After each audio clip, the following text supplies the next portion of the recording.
महादेव से भी भेंट हुई है किसी की? नहीं। महादेव से भेंट हुई है इसके लिए कोई हाथ नहीं उठ रहा है, किसी की भेंट नहीं हुई। भेंट कैसे होती है? भेंट वैसे होती है कि दिल से दिल का मामला है ये। मन से किसी से मिलते हैं आप, तो मन से ही कोई अपना जो शरीर में है वो भी, जो शरीर में नहीं है वो भी मन से ही मिलेगा। महादेव से भी आप मन से ही मिले हैं।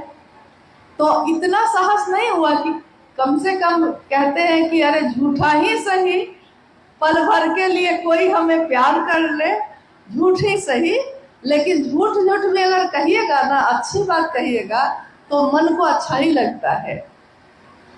जैसे कोई आया है, अब आ गया है आपके घर में, आप उसको याद नहीं कर रहे थे, लेकिन सामने आया तो बोलते हैं आप, अरे देखिए आप आ गए, अभी अभी आप ही को याद कर रहे थे। तो सच्चाई तो यह है कि आप याद नहीं कर रहे थे, लेकिन झूठ ही बोला है कम से कम, तो सामने वाले को तो सुख दिया ना आपने, खुश हुआ, सच में हमको याद कर रहे थे, बड़ा खुश हुआ। हाँ, तो महादेव को कम से कम झूठा ही सही कह देते अभी आप कि हाँ हम सब मिल लिए हैं। नहीं, तो महादेव से हम मिल सके इसके लिए है ये तीनों सूत्र, शिव को गुरु बनाना और ये तीनों सूत्र करना। यानी कि शिव की शिष्यता की पृष्ठभूमि क्या है? पृष्ठभूमि ये है कि आगे आने वाले लोग जो जगत में आएंगे वो शिव को अपना गुरु बनाएंगे। कैसे, कौन सी विधा काम करेगी? क्योंकि आप कह सकते हैं कि जब साहब हरिनंदन जी ने शिव को गुरु बनाया था तो उन्होंने तीन सूत्र किसी से नहीं पाया था। क्या उनके पास तीन सूत्र थे?